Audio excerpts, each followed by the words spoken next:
الحمد للہ وکفیٰ والصلاة والسلام علی عبادہ الذین اصطفیٰ خصوصاً علی افضلہم وخاتم النبیین محمد الامین وعلی آلہ وصحبہ اجمعین اما بعد فاعوذ باللہ من الشیطان الرجیم بسم اللہ الرحمن الرحیم رب اشرح لی صدری ویسر لی امری واحلل عقدۃ من لسانی یفقہوا قولی اللہم ربنا آنس وحشتنا فی قبورنا وارحمنا بالقرآن العظیم اللہم اجعلہ لنا اماما ونورا وہدا ورحمہ اللہم ذکرنا منہ ما نسینا وعلمنا منہ ما جہلنا وارزقنا تلاوتہ آناء اللیل وآناء النہار واجعلہ لنا حجتا یا رب العالمین آمین۔ کل دو نشستوں میں تعارف قرآن کے ضمن میں جن عنوانات پر گفتگو ہو چکی ہے ان میں سے ایک تشنا رہا قرآن حکیم کی ترتیب اور تقسیم۔ اس کی تدوین کے بارے میں گفتگو ہماری مکمل ہو چکی تھی کہ قرآن حکیم کی تدوین 3 مراحل میں مکمل ہوئی۔ اولاً خود حضور صلی اللہ علیہ وسلم نے اللہ تعالیٰ ہی کے حکم سے قرآن مجید کو مرتب کر دیا اور اس مرتب شکل میں امت کو منتقل کیا۔ ترتیب معین ہو چکی تھی لیکن وہ کتابی شکل میں ما بین الدفتین جمع نہیں ہوا۔ اس کے بعد دوسرا مرحلہ آیا حضرت ابوبکر صدیق رضی اللہ تعالی عنہ کے عہد خلافت کے دوران، جب بہت سے حفاظ شہید ہو گئے جنگ یمامہ میں تو تشویش پیدا ہوئی کہ قرآن حکیم کو کتابی شکل کے اندر مرتب بھی کر لیا جائے، جمع کر لیا جائے۔ چنانچہ یہ کام حضرت ابوبکر صدیق کے عہد خلافت میں پورا ہو گیا اور اس کے لیے مصحف کا نام حضرت عبداللہ ابن مسعود کی تجویز پر حضرت ابوبکر صدیق رضی اللہ تعالی عنہ نے طے کیا۔ لیکن اس کے چونکہ ابھی پڑھنے کے انداز میں لوگوں کو کافی آزادی دی گئی تھی کہ اپنے اپنے لہجے کے مطابق لوگ پڑھ سکتے ہیں، تو اس سے محسوس ہوا کہ اب اس کے لکھنے کے انداز میں بھی فرق آ رہا ہے، تو اس لیے ضرورت محسوس ہوئی کہ اس کا ایک اسکرپٹ، ایک رسم الخط جو متفق علیہ ہو، اجماعی ہو، وہ طے کر دیا جائے۔ چنانچہ یہ تیسرا مرحلہ حضرت عثمان رضی اللہ تعالی عنہ کے عہد خلافت میں طے پایا، اسی لیے اس کو اب مصحف عثمانی کہتے ہیں، اس لیے کہ وہ رسم الخط اب ہمیشہ ہمیش کے لیے طے ہے۔ اس کے آفیشل نسخے تیار کیے گئے اور بڑے بڑے شہروں میں جو بھی اس وقت مسلمان ممالک تھے ایک ایک نسخہ بھیج دیا گیا اور باقی نسخے جو ہیں وہ طرف کر دیے گئے۔ تو اس طریقے سے گویا کہ ربع صدی کے اندر یہ تینوں مرحلے جو ہیں مکمل ہو گئے ہیں، اور جیسا کہ میں نے عرض کیا سب تسلیم کرتے ہیں کہ جو قرآن آج ہمارے پاس ہے وہ وہی ہے بعینہ جو محمد الرسول اللہ نے اپنی امت کو دیا تھا۔ البتہ جہاں تک قرآن کی ترتیب اور تقسیم کا تعلق ہے، بعض باتیں تو میں بیان کر چکا ہوں، ان کا صرف اجمالی اعادہ کروں گا۔ نمبر 1 یہ کہ قرآن کی جو بیسک یونٹ ہے، بنیادی اکائی، وہ آیت ہے۔ آیت کو ہم جملہ نہیں کہہ سکتے، آیت کو ورس نہیں کہہ سکتے، مصرع نہیں کہہ سکتے، اس کی اسی اصطلاح کو ہمیں ریٹین کرنا ہوگا۔ آیتیں چھوٹی بھی ہیں، بڑی بھی ہیں۔ آیتیں صرف حروف مقطعات پر بھی مشتمل ہیں اور مرکبات ناقصہ پر بھی مشتمل ہیں، پورے جملے کی ایک آیت بھی ہے اور کئی جملوں پر ایک آیت بھی مشتمل ہے۔ یہ تمام امور توقیفی ہیں، یعنی حضور صلی اللہ علیہ وسلم کے بتانے پر موقوف علیہ، ان میں کسی کے اجتہاد کو، کسی منطق، کسی گرامر، کسی نحو، کسی بیان کے کسی اصول کو کوئی دخل نہیں۔ جہاں تک آیتوں کی تعداد کا تعلق ہے وہ مختلف فی ہے، وہ اتفاقی نہیں ہے، اس لیے کہ 6,500 کے لگ بھگ آیات ہیں۔ فرق کیوں ہے؟ ایک بڑا فرق تو اس وجہ سے واقع ہو جاتا ہے کہ تمام سورتوں کے آغاز میں جو آیت بسم اللہ لکھی ہوئی ہے اس کے ضمن میں ایک اختلاف ہے کہ آیا ہر مرتبہ اس آیت کو کاؤنٹ کیا جائے یا نہ کیا جائے۔ صرف ایک سورت ہے سورہ توبہ جس کے شروع میں آیت بسم اللہ نہیں ہے، باقی 113 سورتوں کے آغاز میں بسم اللہ لکھی ہوئی ہے۔ تو بعض حضرات اس کو سمجھتے ہیں کہ یہ کاؤنٹ نہیں کی جائے گی، بلکہ یہ تو در حقیقت صرف سورتوں کے درمیان فصل اور فرق قائم کرنے کے لیے یہ آیت بسم اللہ لکھ دی گئی ہے۔ تو آپ سمجھیے کہ جو اس پہ اختلاف ہوگا تو 113 کی عدد کا فرق تو اسی سے واقع ہو جائے گا۔ بعض اور مقامات پر بھی آیات کی تعداد میں قدر اختلاف ہے وہ روایات ہی کی بنیاد پر، کسی شخص کو خود یہ حق حاصل نہیں ہے کہ وہ اس میں کوئی فرق کر سکے، تبدیلی کر سکے۔ بہرحال 6,500 آیات ہے قرآن حکیم کی۔ آیتیں مل جل کر سورتوں کی شکل میں ہیں، ان کی تعداد متفق علیہ ہے 114۔ سورت سور سے بنا ہے، سور کے معنی فصیل ہے، گویا کہ ہر سورت جو ہے وہ اللہ تعالیٰ کے علم، معرفت، حکمت کا ایک شہر ہے۔ سورتوں میں آیات کے باہمی ربط کے حوالے سے اس کے معنی کے اندر اور اس کی حکمتوں کے اندر اضافہ ہوتا ہے، ربط آیات۔ اور جس طریقے سے کہ مختلف موتیوں کو پرو دیا جائے ایک دھاگے میں، اس سے ہار وجود میں آئے، جو ترتیب ہوگی موتیوں کی اس سے ان موتیوں کا حسن دوبالا ہو جائے گا۔ ایسے ہی معاملہ آیات قرآنیہ کا ہے کہ جو ایک سورت کے اندر ہیں، اور ہر سورت کا ایک مرکزی مضمون یا عمود ہوتا ہے، اور تمام آیتیں اس سے منطلق اور اس سے منسلک ہوتی ہیں۔ ان سورتوں کے بعد جیسا کہ میں نے عرض کیا، دور صحابہ میں ہمیں صرف ایک اصطلاح اور ملتی ہے، حزب اور یا منزل۔ وہ اس سہولت کے لیے کہ اگر ایک ہفتے میں پورا قرآن ختم کرنا ہو، اس کی تلاوت مکمل کرنی ہو، تو روزانہ ایک حزب پڑھ لیا جائے۔ یہ چونکہ دور صحابہ میں بھی مذکور ہے، لہذا اس میں ہم دیکھتے ہیں کہ حسن موجود ہے، یعنی یہ کہ نہ تو یہ قباحت ہے کہ سورتوں کو توڑا گیا ہو، بلکہ پوری صورتیں شامل ہیں۔ کوئی مصنوعی مساوات قائم کرنے کی کوشش نہیں ہے، کوئی حزب نسبتاً تھوڑا سا زیادہ بڑا ہے، کچھ تھوڑا سا چھوٹا ہے، لیکن تقریباً مساوی ہے۔ خام خواہ کی کوئی مصنوعی مساوات قائم کرنے کی کوشش نہیں ہے۔ اور اس کے باوجود یہ حسن موجود ہے کہ سورہ فاتحہ کو اگر ہم علیحدہ رکھ دیں کہ وہ پورے قرآن حکیم کے لیے ایک دیباچہ اور مقدمہ ہے، تو پہلے حزب یا پہلی منزل میں 3 سورتیں، دوسرے میں 5، تیسرے میں 7، چوتھے میں 9، پانچویں میں 11، چھٹی میں 13، یہ سیڑھی ہے بالکل۔ اور جو آخری حزب مفصل کہلاتا ہے، اس میں چونکہ آخری پارے میں آپ کو معلوم ہے چھوٹی چھوٹی سورتیں ہیں، تو تعداد 65 ہے، وہ بھی جو آخری تعداد ہے 13 اس کا ملٹیپل ہے۔ بہرحال یہ حزب، یہ بھی دور صحابہ میں اس کا تذکرہ ہمیں ملتا ہے۔ البتہ جو مزید تقسیم کی چیزیں ہمارے ہاں معروف ہیں وہ بات کی چیزیں۔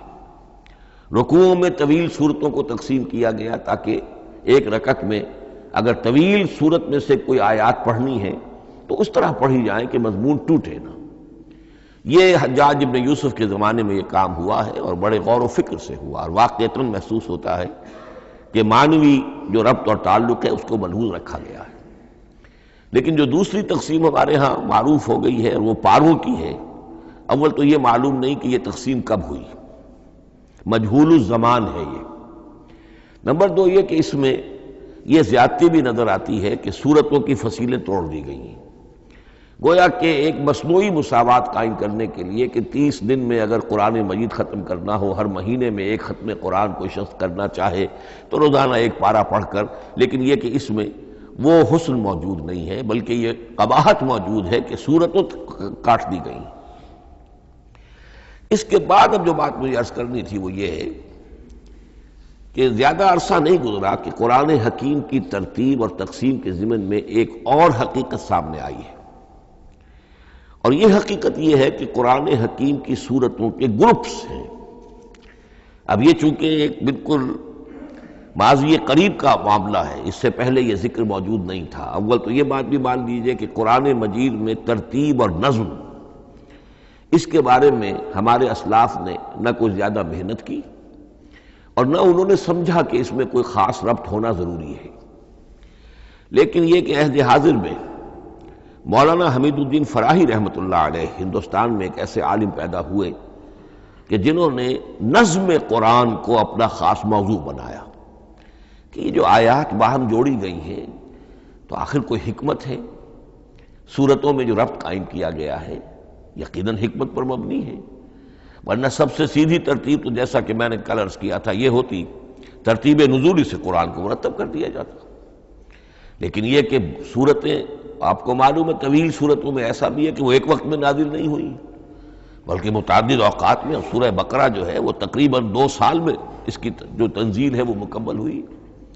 تو پھر کچھ آیتوں کو جوڑنا، کس کو کہاں رکھنا ہے، کس کو کہاں رکھنا ہے، تو یہ حضور صلی اللہ علیہ وسلم نے خود کیا ہے، اللہ تعالیٰ کے حکم سے کیا ہے، تو یہ چیزیں حکمت سے خالی تو نہیں ہو سکتی۔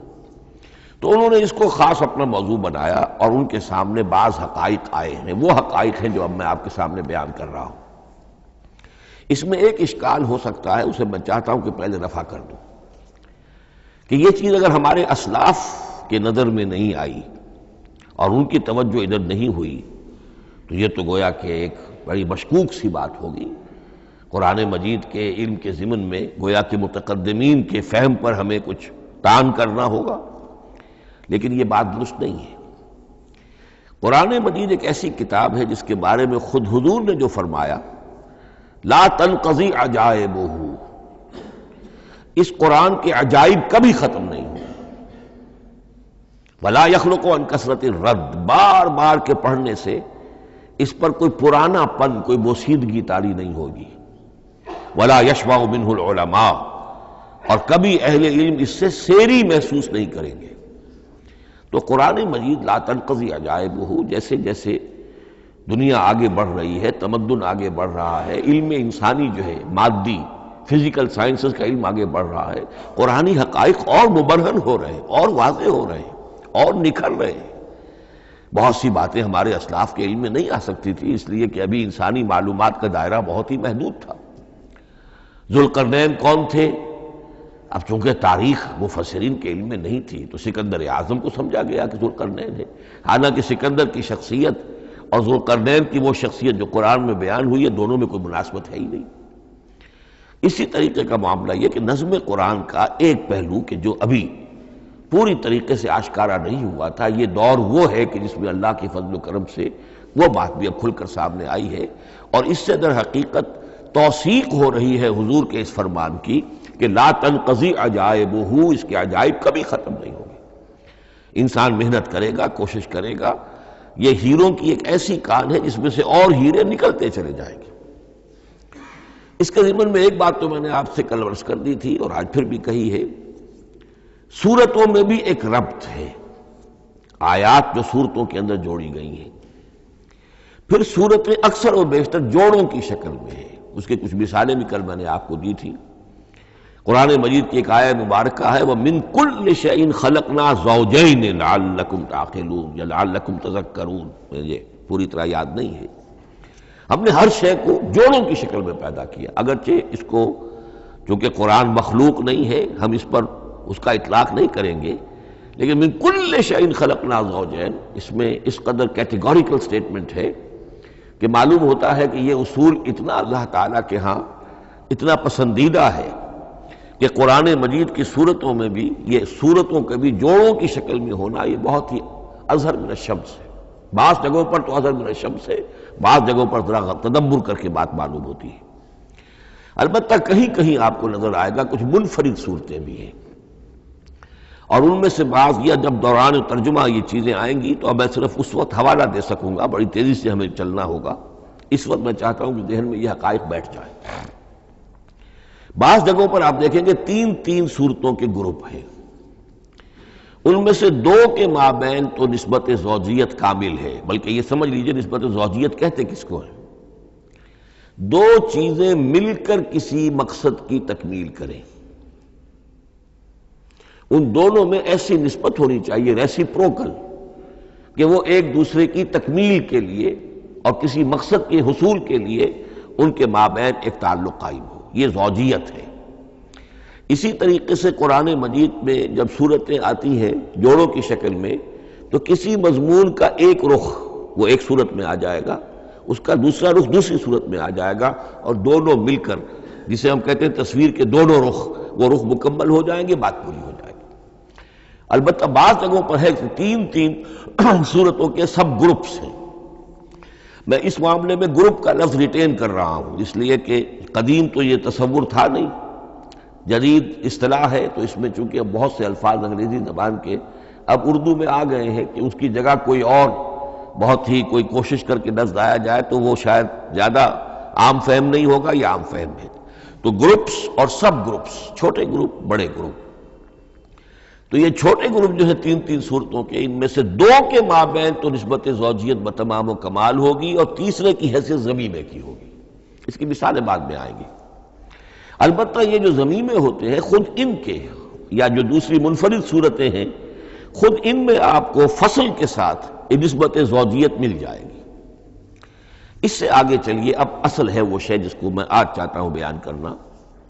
قرآن حکیم کی صورتوں کی ایک گروپنگ اس اعتبار سے سامنے آئی، کچھ صورتیں مکی، پھر مدنی، پھر مکی، پھر مدنی، پھر مکی، پھر مدنی، پھر مکی، پھر مدنی۔ ایسا کیوں ہے؟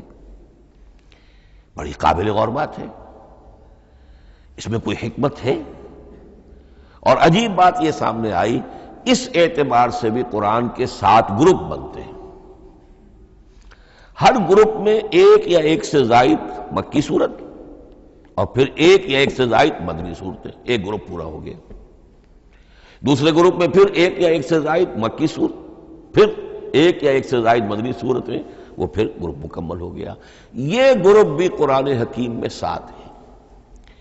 یہ گروپ جو ہے قرات کے لیے نہیں ہے، یہ گروپ جو ہے معنوی تقسیم ہے، غور و فکر کے اعتبار سے، کہ ہر گروپ کا ایک عمود ہے، ایک مرکزی مضمون ہے، اور جس طریقے سے صورتیں دو مل کر ایک مضمون کی تکمیل کرتی ہیں، اسی طرح ہر گروپ کی مکی اور مدنی صورتیں مل کر ایک بڑے مضمون کی تکمیل کرتی ہیں۔ اس طریقے سے گویا کہ یہ قرآن مجید میں 7 گروپ ہیں بڑے بڑے، جو کہ جس میں کہ صورتیں جو ہیں وہ جمع کی گئی ہیں۔ مثلاً میں اب آپ کو اشارتاً بتا دوں، پہلے گروپ میں سورہ مکی جو ہے وہ صرف ایک ہے، سورہ فاتحہ، تعداد میں تو ایک ہے، وہ اپنے حجم کے اعتبار سے چھوٹی بھی ہے لیکن بہت بھاری صورت ہے۔ وَلَقَدْ آتَيْنَاكَ سَبْعًا مِنَ الْمَثَانِي وَالْقُرْآنَ الْعَظِيمِ، محض اس صورت کو بھی قرآن عظیم کہا گیا ہے۔ لیکن ایک صورت مکی، سورہ فاتحہ، پھر 4 طویل ترین صورتیں مدنی، بقرہ، آل عمران، نساء، مائدہ۔ دوسرے گروپ میں 2 صورتیں مکی، 2 مدنی، الانعام، الاعراف مکیات، الانفال، التوبہ مدنیات۔ تیسرا گروپ چلتا ہے، 14 صورتیں مسلسل چلی جا رہی ہیں مکی، سورہ یونس سے، سورہ یونس، سورہ ہود، سورہ یوسف، سورہ رعد، سورہ ابراہیم، چلتے جائیے، سورہ حجر، سورہ نحل، سورہ بنی اسرائیل، سورہ کہف، سورہ مریم، سورہ طٰہٰ، سورہ انبیاء، سورہ حج اور سورہ مومنون، 14 صورتیں۔ اب آئی ایک مدنی صورت، سورہ نور۔ یہ تیسرا گروپ مکمل ہو گیا۔ چوتھے گروپ میں بھی یہی بات آپ کو نظر آئے گی۔ الفرقان سے سورہ سجدہ تک 8 صورتیں مکی ہیں، اور پھر ایک صورت آتی ہے سورۃ الاحزاب، وہ مدنی ہے۔ اب یہ جو ایک ایک صورتیں آئی ہیں، سورہ نور اور سورہ احزاب، ہر شخص کو اندازہ ہو جائے گا یہ آپس میں جوڑے کی شکل رکھتی ہیں، ان کے مضامین بہت ایک دوسرے سے مشابہ ہیں، بہت مشابہ ہیں، لیکن یہ کہ وہ اس طریقے کا جوڑا نہیں ہے کہ اسی گروپ میں ان کا جوڑا موجود ہو، اس کا جوڑا جو ہے وہ دوسرے گروپ میں ہے۔ پھر آئیے 5واں گروپ ہے، سورہ سبا سے احقاف تک، یہ 13 صورتیں مکی ہیں، اور پھر سورہ محمد صلی اللہ علیہ وسلم سے سورۃ الحجرات تک 3 صورتیں مدنی ہیں، یہ کل 16 صورتیں ہیں۔ چھٹے گروپ میں سورہ قاف سے سورہ واقعہ تک 7 صورتیں، یہ مکی ہے، اور سورہ حدید سے سورہ طلاق تک 10 صورتیں مدنی ہیں، یہ 17 صورتیں ہیں۔ آخری جو ہے وہ سورۃ الملک سے سورۃ الاخلاص تک 46 صورتیں اور سورہ معوذتین جو ہے یہ 2 ہیں کہ جو مدنی ہے. بعض کا اس میں اختلاف ہے، وہ میں بعد میں عرض کروں گا، لیکن جو میری رائے ہے وہ میں آپ کے سامنے رکھ رہا ہوں. اس طریقے سے یہ 7 گروپ جو ہیں قرآن مجید میں سورتوں کے وجود میں آئے. ہر گروپ کا ایک مرکزی مضمون ہے.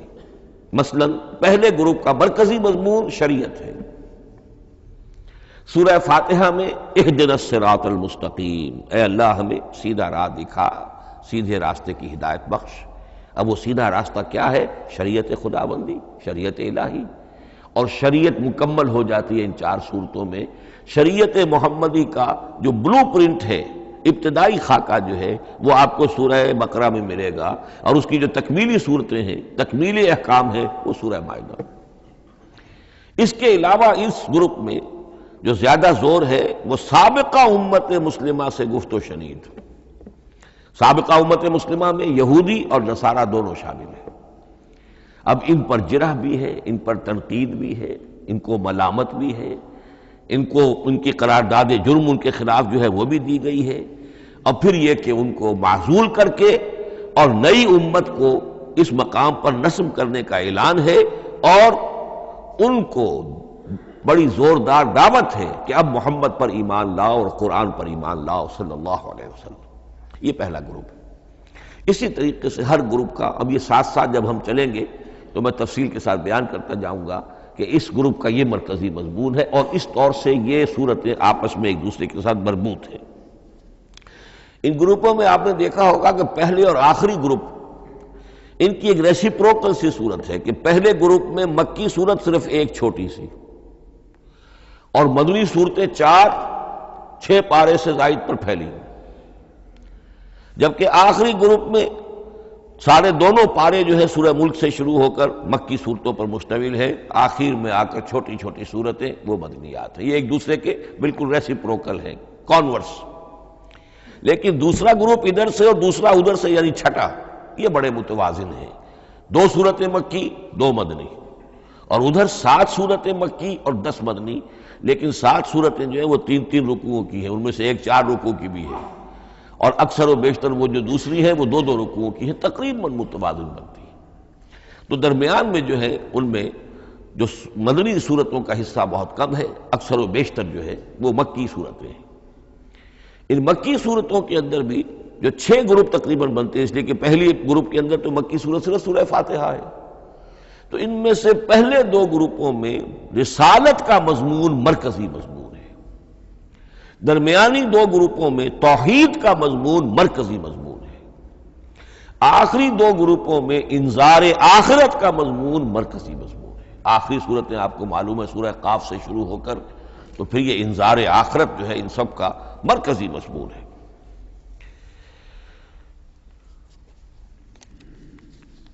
مدنی قرآن جو ہے یہ بھی آپ نوٹ کر لیجئے کہ کل قرآن کا 1/3 ہے تقریباً، اور اس 1/3 کا 2/3 پورا کا پورا پہلے گروپ میں آ گیا ہے. سورہ بقرہ، سورہ آل عمران، سورہ نساء، سورہ مائدہ. باقی تو پھر جا کے سورہ احزاب، سورہ نساء، پھر 3 چھوٹی صورتیں، پھر آخر میں 2 بہت چھوٹی چھوٹی صورتیں، سورہ انفال اور سورہ توبہ. لیکن یہ کہ یہ 2/3 جو ہے مدنی قرآن کا حجم بالکل پہلے ہی اس گروپ کے اندر آ گیا ہے. اس کی بھی حکمت ہے کیوں مدنی صورتوں کو پہلے رکھا گیا. میرے علم میں نہیں ہے کہ اس موضوع پر کسی شخص نے گفتگو کی ہو سوائے محمد مارمڈیوک پکتھال کے. میرے علم کی حد تک ہو سکتا ہے کہ کسی اور مفسر نے، کسی محقق نے کوئی بات کہی ہو اس سے بھی زیادہ وزنی کہی ہو، لیکن میرے علم کی حد تک مارمڈیوک پکتھال نے اپنے ترجمہ کیا ہے انگریزی میں، اس کے دیباچے میں اس موضوع پر گفتگو کی ہے، بہت ہی عمدہ بات کہی ہے.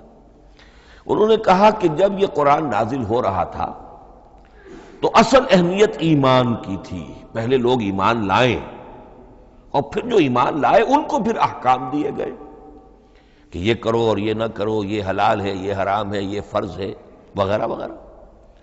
لیکن جب ایک امت وجود میں آ گئی، امت کے وجود میں آنے کے بعد اب نسلاً مسلمان پیدا ہو رہے ہیں.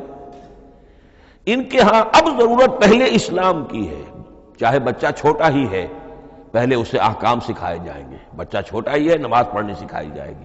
بچہ چھوٹا ہی ہے، روزہ رکھنا سکھایا جائے گا. تو امت کے اس طرح تشکیل پا جانے کے بعد اب اصل اہمیت جو ہے وہ احکام کی ہو گئی ہے. احکام اب مقدم ہے اور ایمان کا معاملہ جو ہے وہ اس کے بعد مؤخر ہے. کوئی شخص بالغ ہوگا، ذہین ہوگا، فطین ہوگا، غور و فکر کی صلاحیت سے اگر اللہ تعالیٰ نے اسے بہرور کیا ہوگا پھر وہ حقیقت ایمان تک رسائی حاصل کرے گا. ورنہ یہ ہے کہ عام ایک مسلمان جو ہے اسے جہاں تک احکام کا تعلق ہے ان پر تو عمل کرنا ہی ہے. تو یہ بڑی میں سمجھتا ہوں کہ ذہانت پر مبنی بات ہے کہ جو محمد مارمیلیوک پکتھال نے کہی ہے اور مجھے اس سے اتفاق ہے. اب آئیے اگلا معاملہ، اگلی بحث، اگلا موضوع. قرآن کا موضوع کیا ہے؟ کیا قرآن فلسفے کی کتاب ہے، سائنس کی کتاب ہے؟ کیا یہ جیولوجی کی کتاب ہے، فزکس کی کتاب ہے، کس چیز کی کتاب ہے؟ تو پہلی بات یہ سمجھیے، قرآن کا موضوع ہے انسان، لیکن انسان کی اناٹمی نہیں، انسان کی فزیولوجی نہیں، انسان کی اینتھروپولوجی نہیں، کچھ نہیں، انسان کی ہدایت. یہ ہدایت کا لفظ بنیادی ہے قرآن مجید کے لیے. چنانچہ دیکھیے ذرا نوٹ کر دیجئے سورہ بقرہ کے شروع ہی میں ھدی للمتقین، پھر اس کے وسط میں ھدی للناس. سورہ یونس میں فرمایا ھدی ورحمۃ للمؤمنین. سورہ لقمان میں فرمایا ھدی ورحمۃ للمحسنین. سورۃ البقرہ اور نحل میں فرمایا، نمل میں ھدی وبشریٰ للمؤمنین. آل عمران میں وموعظۃ للمتقین، ھدی وموعظۃ للمتقین. پھر 3 مرتبہ الہدی هو الذی ارسل رسولہ بالہدی ودین الحق لیظہرہ علی الدین کلہ. الہدی، ہدن نکرہ ہے، الہدی معرفہ ہو گیا، یعنی ہدایت کاملہ، ہدایت تامہ، ہدایت ابدی. اسی طرح سورۃ النجم میں فرمایا وَلَقَدْ جَاءَهُم مِّن رَّبِّهِمُ الْهُدَىٰ. سورۃ الجن میں وَإِنَّا لَمَّا سَمِعْنَا الْهُدَىٰ آمَنَّا بِهِ. سورہ بنی اسرائیل میں وَمَا مَنَعَ النَّاسَ أَن يُؤْمِنُوا إِذْ جَاءَهُمُ الْهُدَىٰ. سورہ بنی اسرائیل میں بھی یہ الفاظ آئے، سورہ کہف میں بھی آئے. تو قرآن کا موضوع ہے ہدایت، اور اس کو اب ذہن میں رکھیے کہ انسان کے علم کے 2 گوشے ہیں. علم انسانی 2 حصوں میں منقسم ہے. ایک حصہ ہے فزیکل ورلڈ کا علم جو حواس کے ذریعے سے حاصل ہوتا ہے، مادی حقائق ان کا علم.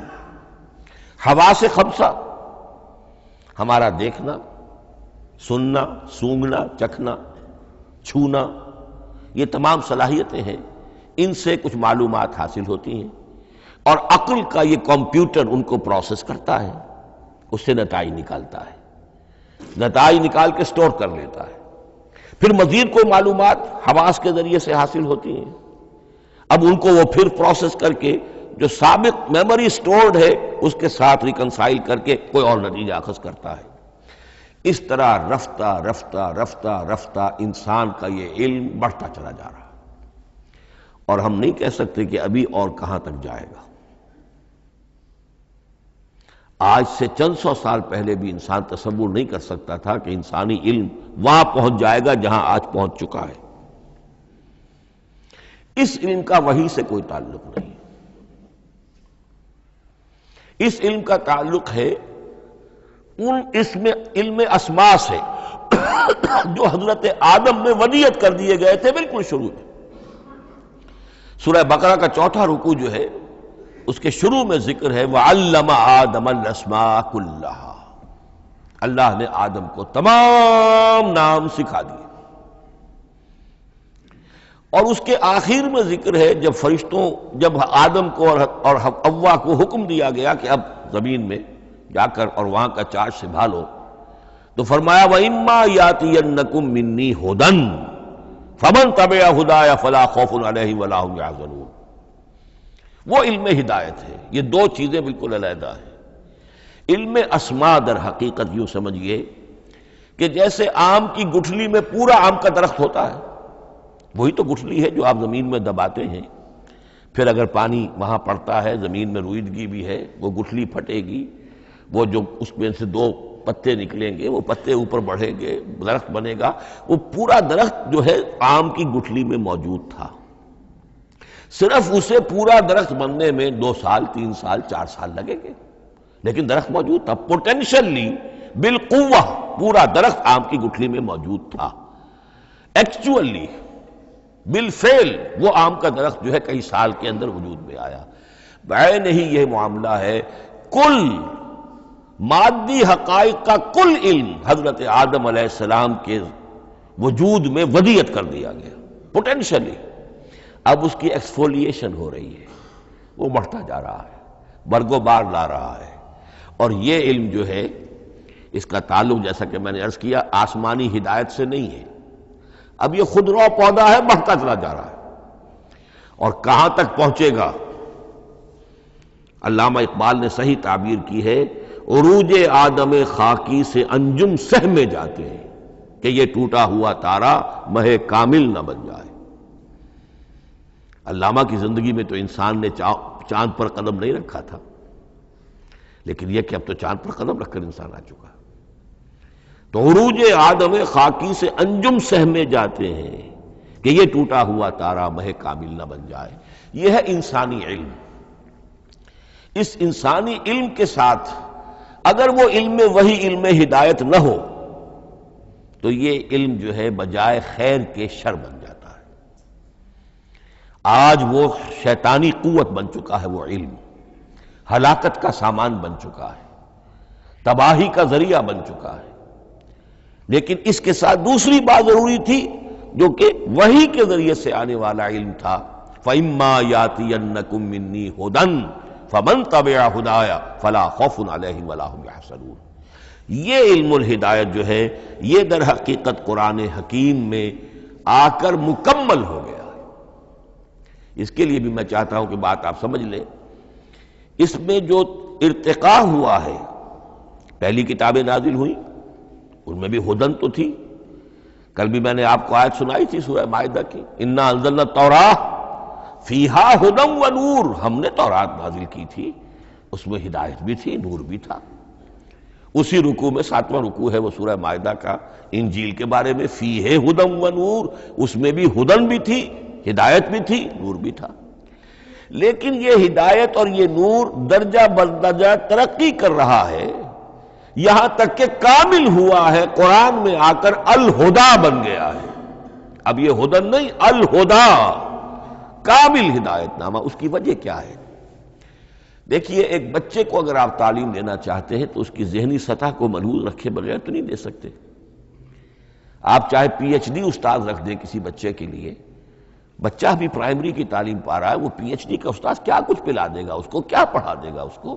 اس کی اپنی استعداد جو ہے ابھی اتنی کم ہے کہ اسی کی مناسبت سے اسے تعلیم دی جائے گی، رفتہ رفتہ وہ آگے بڑھے گا، یہاں تک کہ وہ اپنے پوری عقل کے اور شعور کی پوری شدت اور قوت کو پہنچ جائے گا، بلوغت کو پہنچ جائے گا۔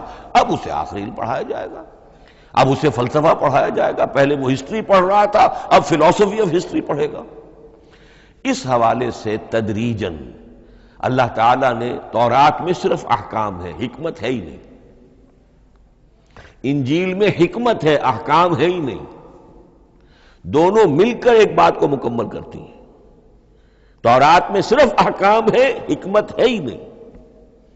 جیسے کہ میں نے عرض کیا تھا، بچے کو آپ بتا دیتے ہیں بھئی روزہ ٹوٹ جاتا ہے اس طریقے سے، روزے کا مطلب یہ ہے اب دن بھر کھانا کچھ نہیں ہے، چاہے بچہ ابھی 6 سال کا ہے، 7 سال کا ہے، 8 سال کا ہے، آپ بتا رہے ہیں، احکام تو دے دیے جائیں، یہ کرو یہ نہ کرو، یہ ڈوز ہیں یہ ڈونٹس ہیں۔ تو احکام عشرہ، دی 10 کمانڈمنٹس، احکام دیے گئے، حکمت نہیں۔ ابھی حکمت کا تحمل ان کے لیے ممکن نہیں تھا، ابھی وہ عہد طفولیت ہے نوع انسانی کا۔ یوں سمجھیے کہ آج سے 3500 سال قبل کا انسان، 1400 قبل مسیح میں تورات دی گئی ہے حضرت موسیٰ علیہ السلام کو۔ اب یہ 2000 مسیح آنے والا ہے تو 3400 سال پہلے کی بات ہے، تو انسانی ذہن ابھی جس سطح پر تھا، یہاں تک کہ 2000 سال پہلے حضرت حضرت مسیح علیہ السلام کے بھی الفاظ انجیل میں موجود ہیں، اب بھی موجود ہیں۔ اپنے حوارین سے آپ نے فرمایا تھا ابھی مجھے تم سے اور بھی بہت سی باتیں کہنی تھیں مگر ابھی تم ان کا تحمل نہیں کر سکو گے، جب وہ فارقلیت آئے گا تو تمہیں سب کچھ بتائے گا۔ یہ پیشین گوئی تھی محمد الرسول اللہ صلی اللہ علیہ وسلم۔ ابھی تم تحمل نہیں کر سکتے، ابھی 600 برس اور چاہیے تمہاری ذہنی بلوغت کے لیے۔ تو الہدا مکمل ہوا ہے قرآن حکیم میں آ کر۔ البتہ ایک نقطہ اس میں نوٹ کیجئے، قرآن مجید اگرچہ کتاب ہدایت ہے، سائنس کی کتاب نہیں ہے، لیکن اس میں سائنٹیفک فینومینا کی طرف اشارے موجود ہیں۔ چونکہ قرآن مجید ان تمام جو بھی یہ کائناتی حقائق ہیں ان سب کو آیات الہیہ قرار دیتا ہے۔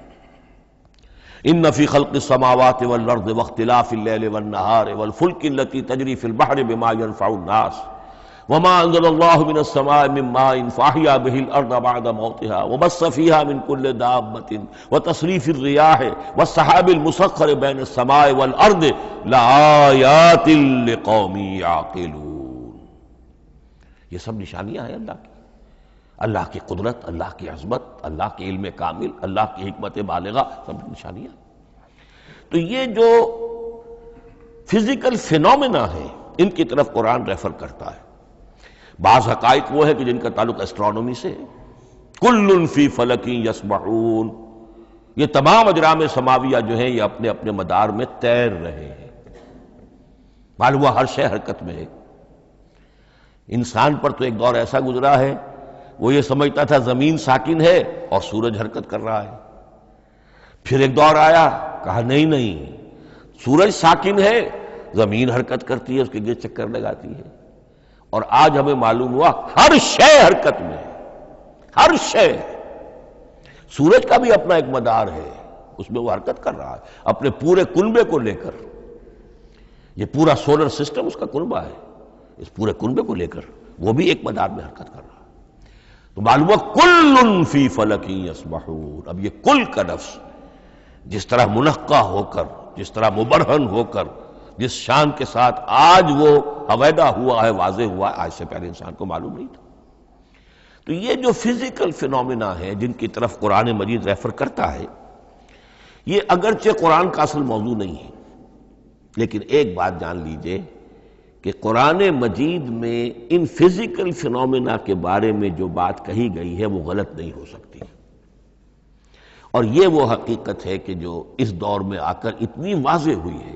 آپ نے نام سنا ہوگا ڈاکٹر مورس مکائی کا، یہ فرانسیسی سرجن تھے، انہوں نے مطالعہ کیا، کمپیریٹو اسٹڈی کی قرآن بائبل دونوں کی، بائبل سے مراد اولڈ ٹیسٹمنٹ نیو ٹیسٹمنٹ دونوں، اور وہ اس نتیجے پر پہنچا کہ پورے قرآن میں کوئی ایک لفظ ایسا نہیں ہے جسے ہماری ساری سائنسی انکشافات میں سے کسی نے غلط ثابت کیا، جبکہ تورات میں بے شمار چیزیں ایسی ہیں کہ سائنس انہیں غلط ثابت کر چکی ہے۔ The science, the Quran and the Bible. اب یہ بات بڑی اہم ہے، اس کو بڑی خوبصورت انداز میں ڈاکٹر رفیع الدین مرحوم نے کہا ہے کہ یہ کائنات اللہ کا فعل ہے، عمل ہے، اس کی تخلیق ہے، اس کی تدبیر ہے، اور قرآن اللہ کا قول ہے۔ قول و عمل میں تضاد ممکن نہیں، عام انسان کے قول و عمل میں تضاد ممکن نہیں، اللہ کے قول و فعل میں اور قول و عمل میں تضاد ہو سکتا ہے۔ ہاں یہ ہو سکتا ہے کہ ایک دور میں انسانوں نے بات سمجھی نہ ہو، ان کا ذہن وہاں تک پہنچا نہ ہو، ان کی معلومات کا دائرہ ابھی اس حد تک ہو کہ ان حقائق تک نہ پہنچا ہو، لیکن جیسے جیسے وقت آئے گا مزید حقائق منکشف ہوں گے اور یہ بات اور زیادہ سے زیادہ واضح سے واضح تر ہوتی چلی جائے گی کہ جو کچھ قرآن میں لکھا ہے وہی برحق ہے۔ ہاں آج سے پہلے انسانی ذہن اس حد تک رسائی حاصل کرنے کا اہل نہیں تھا، اور یہ ہے در حقیقت آیت قرآن حکیم کی۔ یہ سورہ حامیم السجدہ کی لاسٹ بٹ ون آیت ہے، سَنُرِيهِمْ آیاتنا فِي الْآفَاقِ وَفِي أَنفُسِهِمْ حَتَّى يَتَبَيَّنَ لَهُمْ أَنَّهُ الْحَقُّ۔ ہم انہیں دکھاتے چلے جائیں گے اپنی نشانیاں آفاق میں بھی انفس میں بھی. سنریہم آیاتنا فی الآفاق وفی انفسہم حتی یتبین لہم، یہاں تک کہ یہ بات پوری طرح نکھر کر مبرہن ہو کر ان کے سامنے واضح ہو جائے گی انہ الحق، کہ قرآن حق ہے. اور اسی کی حقیقت جو ہے جیسا کہ میں نے عرض کیا، ایک تو مورس بکائی کو ذہن میں رکھیے، اور ایک اور شخص کینیڈا میں ایک بہت بڑا ڈاکٹر ہے کہ جو ایمبریولوجسٹ ہے، اور اس کی جو ٹیکسٹ بکس ہے جو ایمبریولوجی پر، علم جنین یعنی رحم مادر میں جو بچے کی پرورش ہوتی ہے کیسی ہوتی ہے، کن کن سٹیجز سے گزر کر ہوتی ہے، یہ علم جنین یا ایمبریولوجی. تو سٹینڈرڈ ٹیکسٹ بک ہے دنیا میں اس کی، ڈاکٹر کیتھل مور کی. اور وہ حیران رہ گیا کہ میں نے جب قرآن کا مطالعہ کیا کہ آج سے 1400 برس قبل، جبکہ نہ مائکروسکوپ تھی نہ ڈسیکشن ہوتا تھا ابھی ہیومن باڈی کا، یہ حقائق جو قرآن بیان کر رہا ہے، وَلَقَدْ خَلَقْنَا الْإِنسَانَ مِنْ صُلَالَةٍ مِّن مَّاءٍ مَّهِينٍ ثُمَّ جَعَلْنَاهُ نُطْفَةً فِي قَرَارٍ مَّكِينٍ ثُمَّ خَلَقْنَا النُّطْفَةَ عَلَقَةً فَخَلَقْنَا الْعَلَقَةَ مُضْغَةً فَخَلَقْنَا الْمُضْغَةَ عِظَامًا فَكَسَوْنَا الْعِظَامَ لَحْمًا. یہ کہاں سے معلوم ہوئے؟ اور واقعہ یہ ہے کہ اس سے زیادہ صحیح تعبیر ممکن نہیں.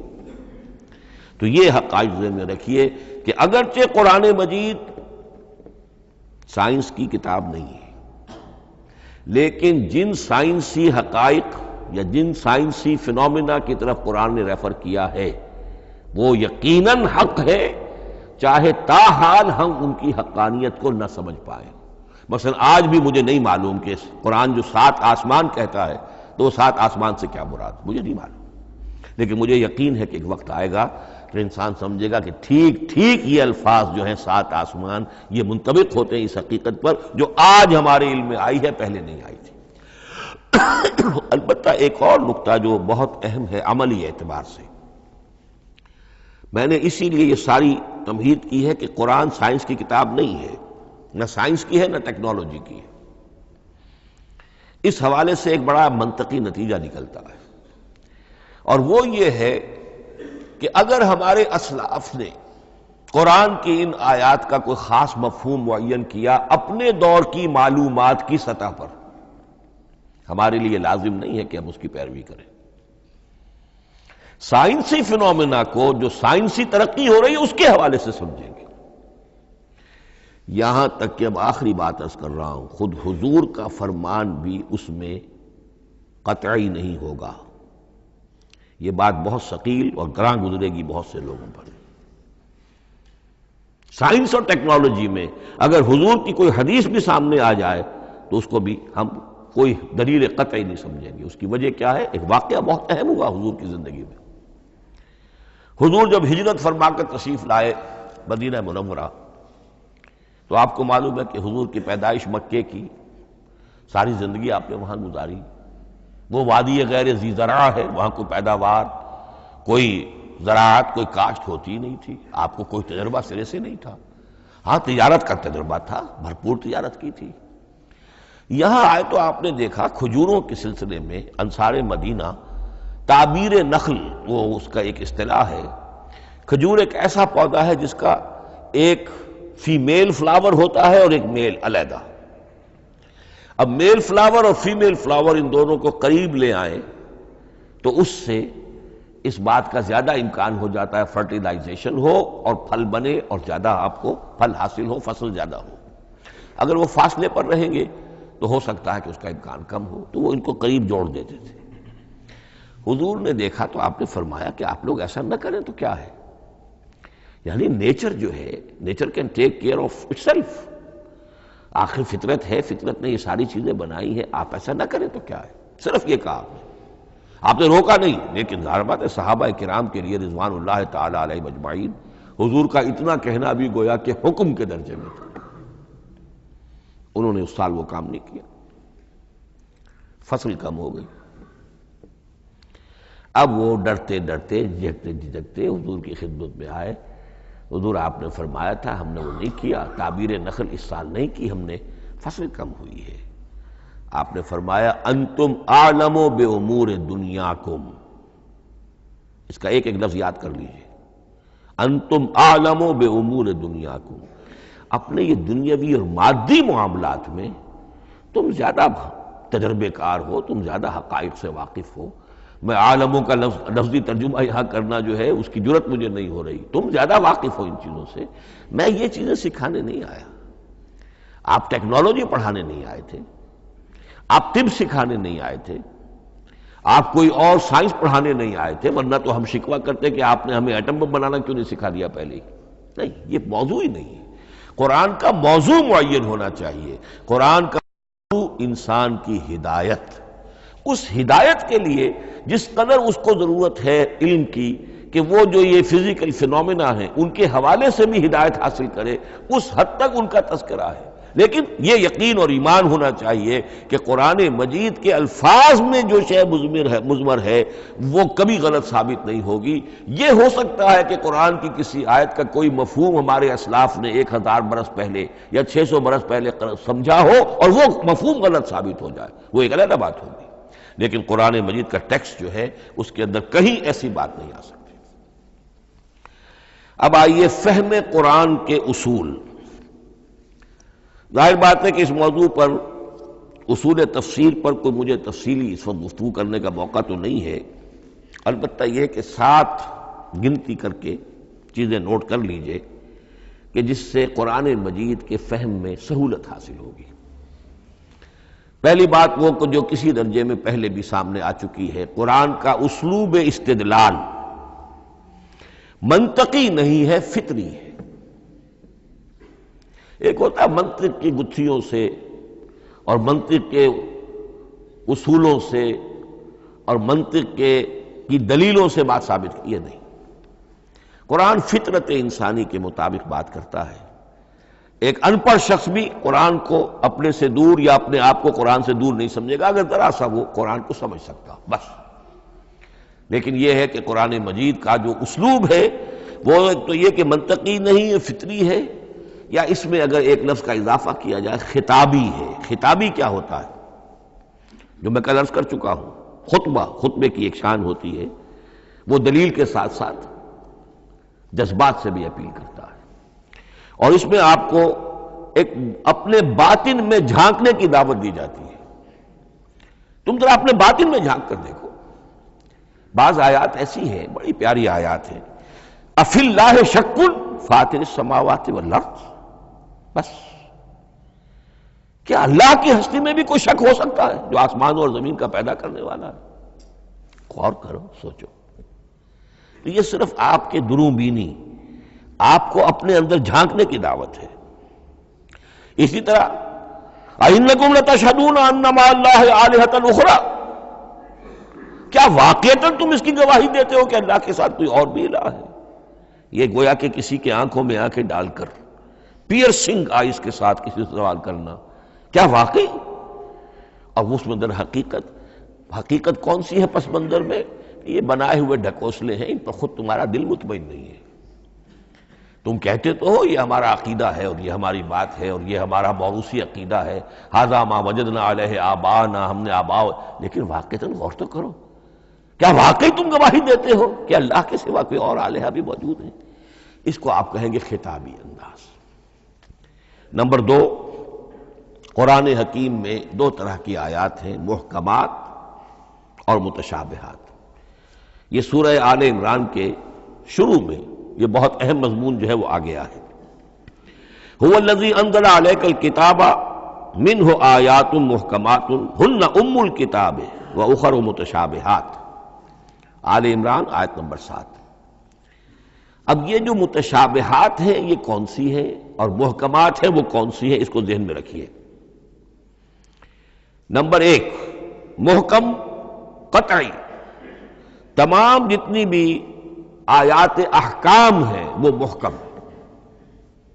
یہ کرو یہ نہ کرو، یہ جائز یہ حرام، آیات احکام محکم، اسی ایک مادے سے لفظ بنا ہے یہ محکم بھی اور احکام حکم۔ البتہ عالم غیب کی ساری خبریں متشابہات میں سے، عالم غیب ہو، عالم ارواح ہو، عالم برزخ ہو، عالم آخرت ہو، ان کے تمام حقائق یہ متشابہات میں سے، ان کو ہم حقیقتاً سمجھ نہیں سکتے، ہمارا تجربہ ہی نہیں، ہمارا وہ مشاہدہ ہی نہیں۔ جیسا کہ ایک حدیث میں آیا ہے، جنت کی جو بھی نعمتیں ہیں، ایک تو وہ نعمتیں جن کا ذکر قرآن میں ہے اور ان الفاظ میں ہے جن سے ہم واقف ہیں۔ اب ان میں تو یہ ہے کہ حور و قصور اور پھل اور یہ اور دودھ اور شہد اور وغیرہ وغیرہ وغیرہ، وہ چیزیں ہم جانتے ہیں، تو وہ بھی حق ہیں، ایسے ہی ہوں گی، اتوب ہی متشابہہ، لیکن یہ صرف نزل ہے، یہ تو ابتدائی مہمان نوازی ہے۔ نزل من غفور الرحیم، جو اصل ضیافت ہونی ہے اہل جنت کی، اس کے بارے میں فرمایا وہ نعمتیں دینے ملیں گی، ما لا عین رات ولا اذن سمعت وما خطر علی قلب بشر، جو نہ کسی آنکھ نے کبھی دیکھی، نہ کسی کان نے کبھی سنی، نہ کسی انسان کے دل پر ان کا خیال تک وارد ہو، انہیں ہم کیا سمجھیں گے؟ تو عالم برزخ، عالم آخرہ، عالم غیب، عالم ارواح، ان کی تمام چیزوں کو ہم آیات متشابہات میں سے سمجھیں گے۔ البتہ یہ جو سائنٹیفک فنومینا والی باتیں ہیں مادی علوم کی، ان میں یہ ہے کہ متشابہ اور محکم ہونے کا معاملہ بدلتا چلا جا رہا ہے۔ جب تک وہ ہمارا سائنسی علم وہاں تک نہیں پہنچا تھا، وہ آیت ابھی متشابہ تھی، سمجھ میں نہیں آ رہی تھی، لیکن اب جب کہ وہ بات وہاں پہنچ گئی اور کھل گئی بات، اب معلوم ہوا کل فی فلک یسبحون، اب یہ آیت محکمات میں آ گئی، اب یہ وہ بات نہیں رہی کہ جس کا صحیح مفہوم سمجھنا ہمارے لیے مشکل ہو۔ تیسری بات، تفسیر اور تعویل میں کیا فرق ہے؟ تفسیر کا عام طور پر لفظ استعمال ہوتا ہے لفظی طور پر، الفاظ کی بحث، نحوی بحث، قواعد گرامر جو ہے ان کے حوالے سے جو بحث کی جائے گی وہ تفسیر ہے، اور اس کی اصل حقیقت اور مدلول کو سمجھنے کی جو کوشش کی جائے گی وہ تعویل ہے۔ تو یہ دو الفاظ جو ہیں یہ مختلف ہوں گے، تفسیر اور تعویل۔ نمبر 4، تعویل عام اور تعویل خاص، یہ بہت اہم موضوع ہے۔ دیکھیے قرآن مجید نازل ہوا ایک خاص ٹائم اینڈ سپیس پس منظر میں، آج سے 1400 برس قبل 610 عیسوی سے لے کر 632 عیسوی تک نازل ہوا، حجاز میں نازل ہوا۔